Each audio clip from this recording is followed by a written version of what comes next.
Pozitiv olmaq nə deməkdir? Bəzən insanlar orada səhv salır ki, laxın pozitiv olmaq səhərdən axşamacan gülmək, səhərdən axşamacan bir eyforiya vəziyyətində olmaq, uçmuş bir dırnaqarası bir vəziyyətdə olmaq Reallıqdan uzaq demək deyil. Reallıqdan uzaq olmaq deyil.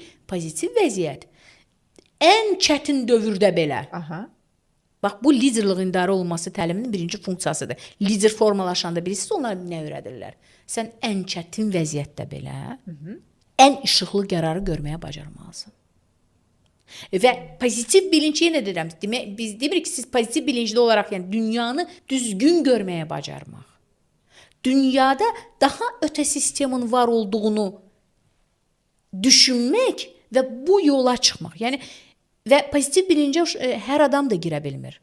İlk cahil struktur ümumiyyətlə beyinlərin inkişaf belə deyək mərhələləri var. Cahil bilinç hansı bilinçlərdir? Birinci, ikinci sinif uşaqları kimi onları görürük adətən və biz birinci sinif, ikinci sinifi qınamırıq ki, o niyə birinci, ikinci sinifdir, düzdürmü yəni? Təkamül prosesində bir bilinç modelləri var. Yəni kimsə artıq hələ balaca bilinçdədir. Yəni ilk mərhələdədirlər. Onlar üçün bu həyatda maraqlıdır ancaq yemək, içmək, bəlkə də ailə qurmaq və belə deyək də bir buna deyək kök və cinsəl çakra üzərindən qurulan bir strukturdur yer kürəsi ilə.